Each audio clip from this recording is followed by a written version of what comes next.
Hey there, everybody. Welcome back to The Rhetorical Reader. I'm Michael, and I know it's been a minute since the last time I posted. I had some ideas for what I wanted to do in November, but my mental health was just not there, and it's been a rough month for a lot of people. So I had some ideas for other things I wanted to do. I'm going to try to roll those over into December, and I really do want to do more than just book reports on this channel. I really enjoyed doing that review of All Fours, and I do want to talk about some individual books more going forward. And I have some ideas for how I've been thinking about how I want to incorporate gaming a little bit more into this channel, maybe giving it its own sort of standalone day to talk about some of those things that interest me. But that is for another day. For right now, I'm really excited to talk about the things that I read in November. I actually read 10 books in November. It was a big reading month for me. But some of those things were not really as good as I had hoped they would be. I'm just going to dive right in and talk about the 10 books. The first set of them I'm going to talk about together is actually 6 of those books. And these are all parts of a series that I read together. And these are all the Clan War series from the early 2000s, written for the Legend of Five Rings role-playing game. And these 5 novels cover a specific event that happens in the history of that gaming world.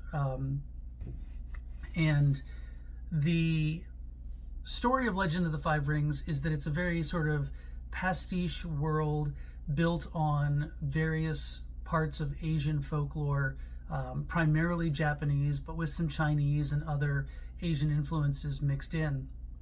And it takes place in a world where there's this empire called Rokugan, and Rokugan is bounded by a place called the Shadowlands, where an ancient demon lives. And this story that happens in these 6 novels tells of a time when the dark forces were returning to the land, and they manipulated the various clans into fighting a civil war amongst themselves, while the emperor is sort of weak and unable to rein in all of the things that the clans are doing. And it starts off pretty strong. The first book is the Scorpion clan, and it tells the story of how this coup was planned against the emperor, but this coup was misguided and, quite frankly, very poorly planned from the very beginning. And so from there, you just dive into this long series of events that covers one character from each of the 6 major clans kind of going through the same events, and time sort of gradually progresses through the series to tell the story of the clan war. Unfortunately, I would say that except for the second book, which is the one that covers the Unicorn clan, who are kind of barbarian outcasts who traveled in other lands for 200 years before coming back to the Empire, I would say most of the stories overall were a 2 rating for me, with Unicorn probably making it to a 3, because I genuinely enjoyed that one. I enjoyed the characters, I enjoyed the camaraderie. And again, it's a tie-in series to a role-playing game. There's a lot of variation in quality with what you get for those. But overall, I just found that the stories didn't hold together, that there were events that happened in one book that couldn't even be referenced or corroborated in other books, even though stuff was happening at the same time. It seemed like there were storylines that were picked up and then just dropped, and it seemed like there were storylines that showed up right at the very end that were never resolved. And it's a bit spoilery, but you know, this thing is 20 some odd years old. Probably the biggest sin for me of this whole story is the fact that when you get to the very end, nothing is resolved. You don't actually see the end of the story on page. And I have a feeling that's because the end of the story actually took place in supplements for the role-playing game and was explained through that medium, not through the novels that sort of led up to that point. So disappointing, but I'd always wanted to read them, and I found them cheap at a used bookstore that I went to, and so I just picked up the whole series, and I was like, to heck with it, I'm just going to read through them. And overall, like I said, I would just give the overall series probably a 2 out of 5 rating, and it is what it is. The next book that I read was actually another book that takes place in a shared world, sort of a long-running fantasy world, but it's not related to a role-playing game, and that's actually Mercedes Lackey, Take a Thief. And this is one of the standalone Valdemar novels. If you're not familiar with Valdemar, I don't really think I can explain it to you in a succinct way. It's a very long-running fantasy world. It's one of the things that takes place in what used to be called romantic fantasy, even though it's not the same as romantasy the way we talk about it today in sort of the book community. But it's hopeful fantasy. It's very uplifting fantasy. It's about characters who are genuinely good people trying to do good things, and I think I needed a little bit of that this month. So this was kind of a nice balm for me.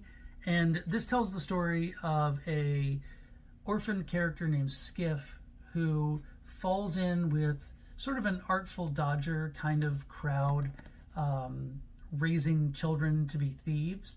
And again, because this is hopeful fantasy, he falls in with one of the good ones, and he is raised by someone who genuinely cares about his charges and someone who wants to see them succeed in life, even though they are at the lowest rungs of society and they are criminals. And Skiff is a really fun character. He is hopeful but not foolish. He's sometimes bitter about his situation. He feels very realistic for the kind of character who would be raised the way that he was raised. And it's just an enjoyable sort of story about a couple of years in his life.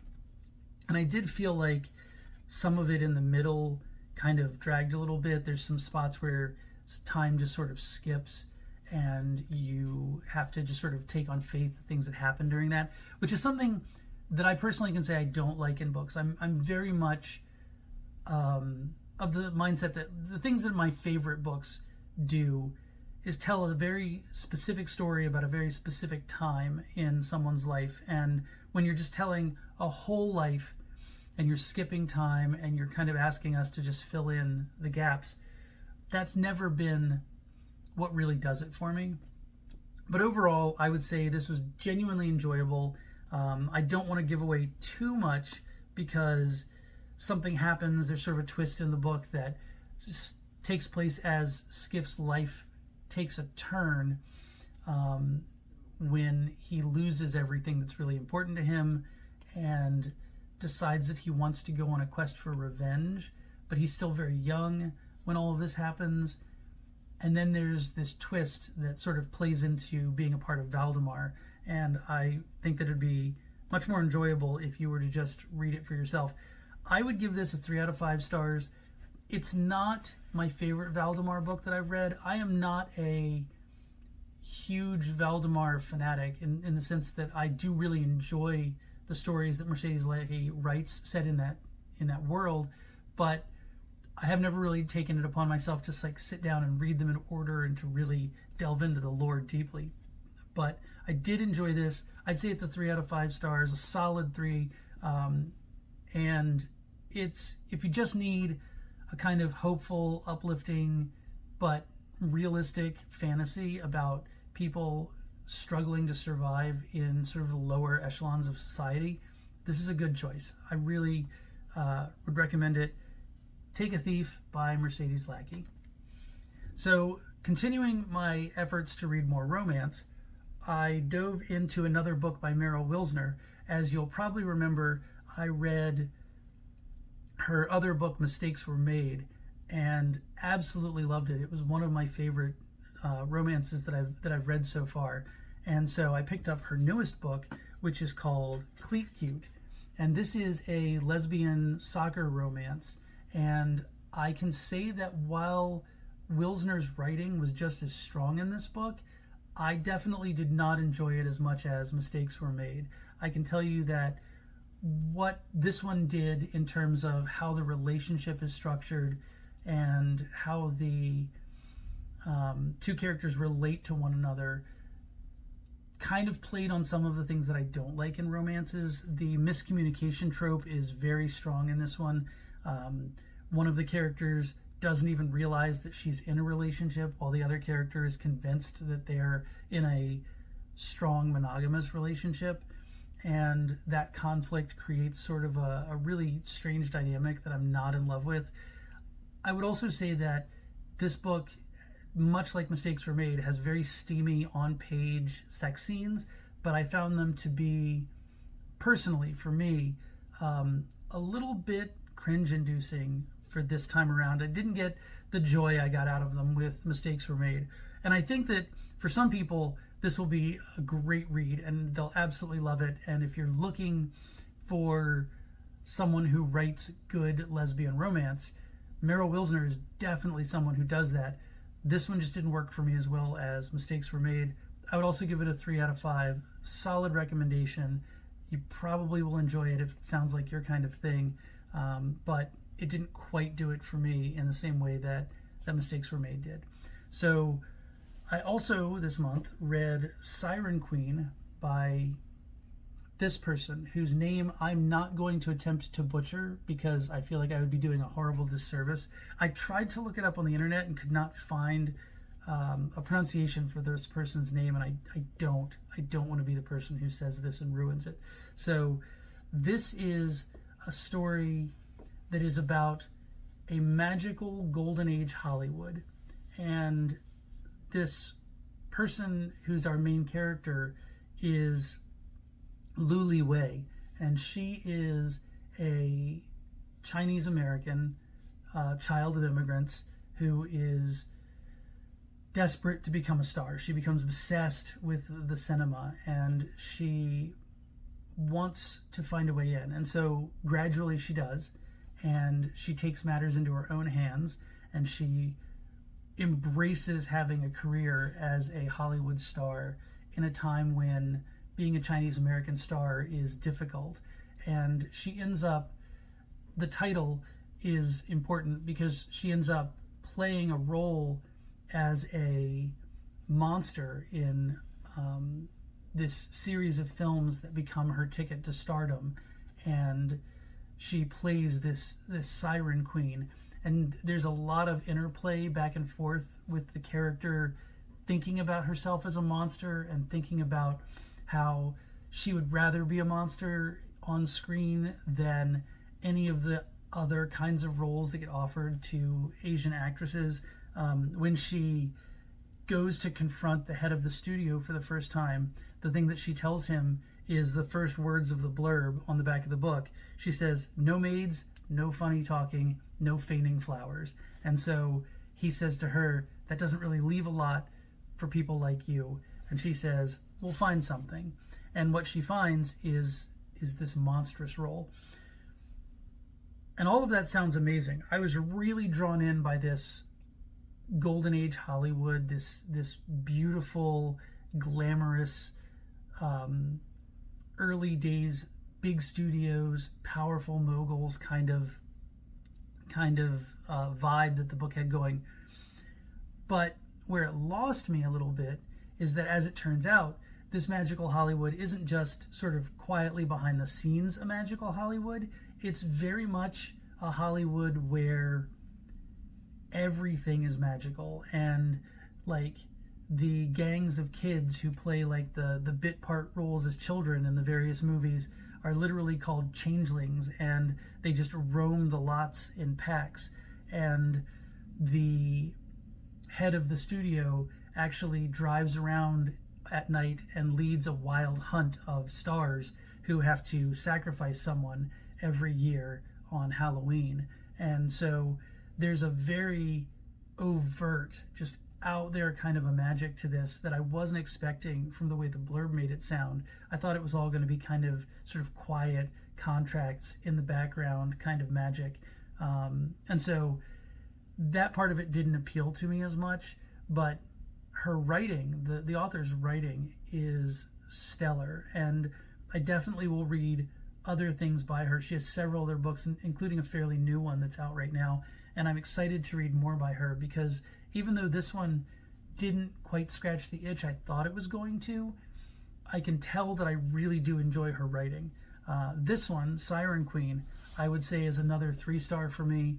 And again, 3 stars is not a bad rating. I would recommend this to anyone. I would say that her writing style, like I said, is very forceful and evocative, and you'll definitely really feel what she wants you to feel, and she'll really get the emotions.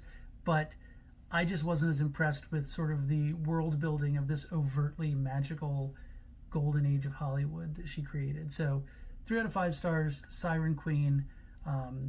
Can recommend, but it wasn't necessarily the book for me. The last thing that I read this month, I finally got around to finishing the Brilliant Light, or excuse me, the Last Binding trilogy that started with, I think it's called A Brilliant Light and a Marvelous Light and A Restless Truth. And as you know, if you've seen that video, A Restless Truth is a 5-star book for me. It was one of my favorite books. I read it out of this trilogy out of order, reading the second book first, and I absolutely adored A Restless Truth. I was really invested in it, and A Marvelous Light was also excellent. I also gave that 5 stars. And it's always hard to live up to that. It's always hard to finish a trilogy, right? And in this one, again, I don't want to say too much because I don't want to give away spoilers if you want to read the trilogy, but the story that starts in the first 2 with the characters trying to track down the pieces of the last contract and trying to deal with this conspiracy to use the last contract finally comes to a head, and everything is brought to a conclusion. Unfortunately for me, this one, like the other 2, each one of the books follows a different set of characters, and even though all of them are still in the books, there are 2 sort of focus characters who are the romantic partners in the book. This one has a romance between a lord and a poor journalist, and their romance is somewhat not my style. It definitely has overtones of classism and power struggles and those sort of things built into it, and Marsk handles that really well. Her writing is still absolutely beautiful, and I love the way that she writes people, and I love the way that she creates the situations that these people find themselves in, especially the romantic parts. But the power imbalance and the games that the 2 men in this romance play with one another are not necessarily my favorite things. So that detracted a little bit from the ending for me. I would love to have spent more time with characters like Maud and Robin, who I had just completely fallen in love with over the course of their books when they had the time to be in the spotlight.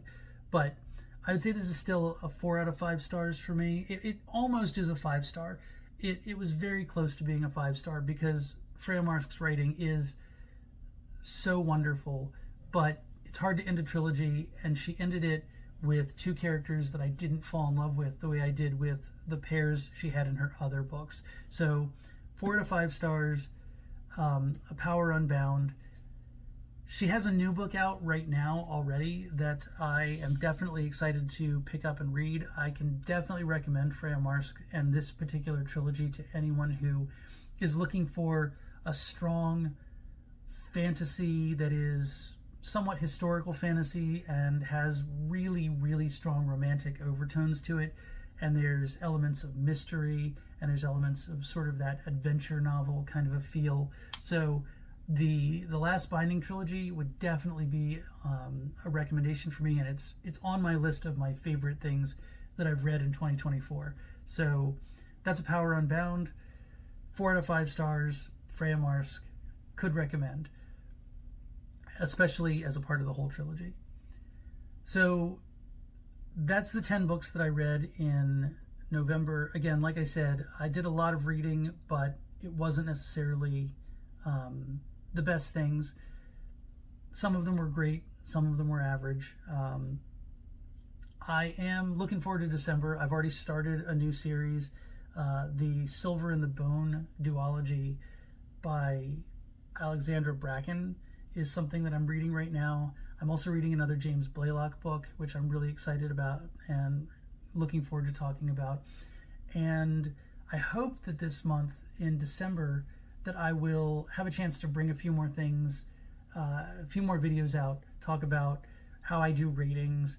I want to, like I said, I want to explore role-playing on the channel a little bit more with some books that are about role-playing but not necessarily role-playing games.